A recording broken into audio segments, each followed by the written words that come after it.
Mireille Zaki, j'aimerais aussi vous entendre. Vous avez signé une tribune libre dans Le Monde vendredi dernier, intitulée « La Suisse, coffre-fort des politiques français ». On imagine que l'affaire Cahuzac ne vous a pas étonné? Pas du tout. Contrairement à ce que dit Christian Lucher, la Suisse est un paradis fiscal pour les Européens depuis l'après-guerre. C'est pas du tout une nouvelle histoire. Ce n'est pas devenu un sport national que l'évasion du fisc français, mais ça a toujours été là. Les politiciens français, traditionnellement et jusqu'en mars 2009, aimaient bien venir en Suisse en raison du secret bancaire suisse et la distinction qu'on faisait entre simple soustraction et fraude fiscale, qui était une particularité du droit suisse. En mars 2009, tout ça s'est arrêté. Il y a eu des transferts importants, mais jusque-là, j'estime qu'il y avait à peu près 150 milliards d'euros d'avoirs français non déclarés en Suisse. Et je souligne que les banques françaises présentes à Genève géraient une bonne partie de ça. Ce n'est pas que des banques suisses, c'est toutes les banques, y compris étrangères, qui sont situées à Genève ou à Zurich. Et donc, c'était une activité importante que d'avoir des politiciens de tous les pays ici qui étaient gérés dans des segments VIP de ces banques, que les associés des banques eux-mêmes recevaient personnellement et qui mettaient leurs recettes, y compris les revenus annexes qu'ils touchaient dans leurs fonctions politiques ou autres, et les personnalités du showbiz et du sport aussi, étaient accueillis ici à bras ouverts. Jusqu'à mars 2009, le secret bancaire était opposable à une demande que la France aurait faite au sujet de Jérôme Cahuzac. Moi, je pense qu'on se trompe en croyant que tous les pays du monde vont être soumis au même régime. En fait, ce qui se passe, c'est que l'affaire Cahuzac va principalement mettre l'accent sur le fait que la Suisse est devenue beaucoup trop exposée pour beaucoup de clients français, européens en général. Il y aura des sorties de fonds. Certains ont dit que la Suisse sortait agrandie de ça. C'est vrai, elle a bien coopéré. Mais la vérité, c'est que la juridiction suisse, les avocats en Suisse, certaines firmes d'avocats qui faisaient des structures offshore on va se méfier, les clients vont se méfier de ça. Les taux d'imposition vont continuer à monter en Europe, donc il ne faut pas se leurrer. Ça va créer un marché de l'évasion fiscale beaucoup plus important. La demande de confidentialité n'a jamais été aussi grande, la demande d'anonymat. Les clients fortunés sont prêts à payer n'importe quelle somme, seulement, peut-être on va en parler un peu plus tard, mais ce sont des juridictions beaucoup plus opaques que la Suisse qui vont profiter de ça. Absolument. Et ça, on ne le dit pas. L'échange automatique d'informations, il va se concentrer sur la Suisse, et l'affaire Cahuzac n'aurait pas pu se produire s'il était déjà en place, évidemment, à l'époque où il a ouvert un compte ici, puisque les banques suisses auraient immédiatement transmis les informations au fisc français.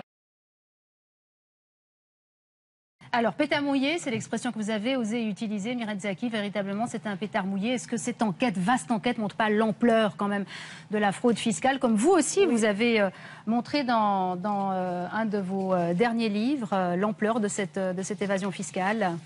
Oui, effectivement, j'ai sorti en 2010 « Le secret bancaire est mort, vive l'évasion fiscale » pour montrer que le monde offshore anglo-saxon continuait de plus belle à vendre des produits d'évasion fiscale extrêmement efficaces, beaucoup plus efficaces que le secret bancaire. Par rapport à Offshore Leaks, j'ai exprimé mes interrogations, c'est-à-dire d'où vient le CD volé, le fameux disque dur. On n'a toujours pas la réponse. Ensuite, pourquoi est-ce que ça se concentre sur l'Europe, mais pas sur les paradis fiscaux américains, et un peu moins sur l'Asie? Il y a un déséquilibre. Tout simplement parce que ces deux sociétés dont proviennent les données ne sont pas actives au Delaware, par exemple. Vous dites toujours le Delaware, c'est terrible le Delaware. Ces deux sociétés ne sont pas actives. Alors c'est bien dommage. En tout cas, il faut que ça soit d'intérêt public, les informations qui sortent.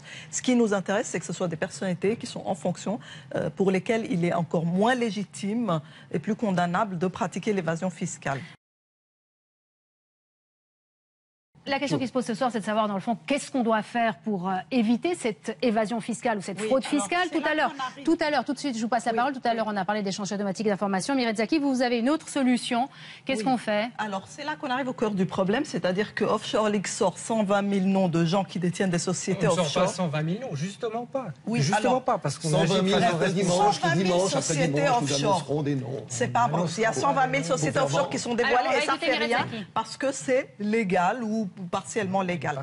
Le problème de l'offshore anglo-saxon, c'est bien ça. C'est qu'il se part de toutes les apparences de la légalité. C'est-à-dire que si vous êtes une grande fortune, vous pouvez vous payer, si je puis me permettre, un permis d'évader le fisc. Moi, j'estime que le problème avec les techniques anglo-saxonnes, c'est qu'elles sont nettement plus redoutables que le secret bancaire suisse, qui reposait simplement sur la volonté de discrétion d'un banquier, reposant sur une loi, alors que les techniques anglo-saxonnes, elles vont vous créer une apparence de dessaisissement de vos biens dans un trust, et et après, face au fisc, vous n'êtes plus redevable d'impôt sur ces biens-là. Mais par derrière, vous allez tenter de trouver des techniques pour contrôler ce trust, par exemple. Toutes ces techniques-là, elles sont très difficiles à repérer, à identifier par les États. Il y a aussi les actions au porteur qui existent encore. Donc vous dites, Mireille Zaki, il y a les sociétés du Delaware. Pour mettre fin à cette évasion fiscale ou à cette fraude fiscale, il faut au s'attaquer secret des sociétés, des transactions et des trusts que le Sénat américain a identifié en 2006 comme étant le principal responsable des 1600 milliards de dollars évadés d'Américains partout dans le monde. S'attaquer au secret des avocats. Le secret des avocats, client attorney privilege, très hermétique. En Suisse aussi, c'est ça ce que vous dites. Le secret fiduciaire en Suisse a disparu, mais le secret dans les juridictions de droit anglo-américain, celui des avocats, reste très puissant et n'a jamais été sérieusement contesté. C'est-à-dire que les techniques de dissimulation des entités anglo-saxonnes et des trusts n'ont jamais été sérieusement défiées, comme l'a été le secret bancaire. Il n'y a aucune raison d'attaquer et d'invalider le secret bancaire et de laisser des techniques comme celle-ci qui protègent les évadés fiscaux par des sociétés écrans et des sociétés en cascade et des structures très complexes. Moi, j'aimerais dire que c'est très sympa de parler du coming out des politiciens français, etc., et de cette nouvelle habitude, de cette nouvelle mode.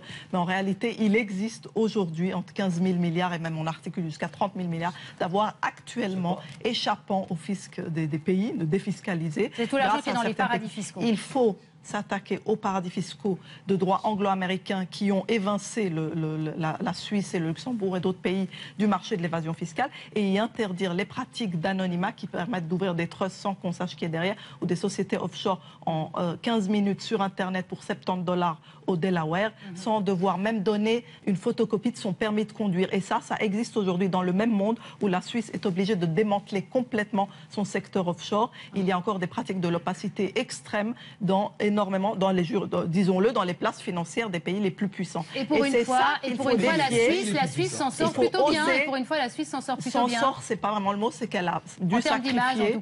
En termes d'image, elle a sacrifié plus que les autres et donc elle a au moins l'honneur pour elle. Mais ces places puissantes continuent à pratiquer l'opacité. Roland Querol,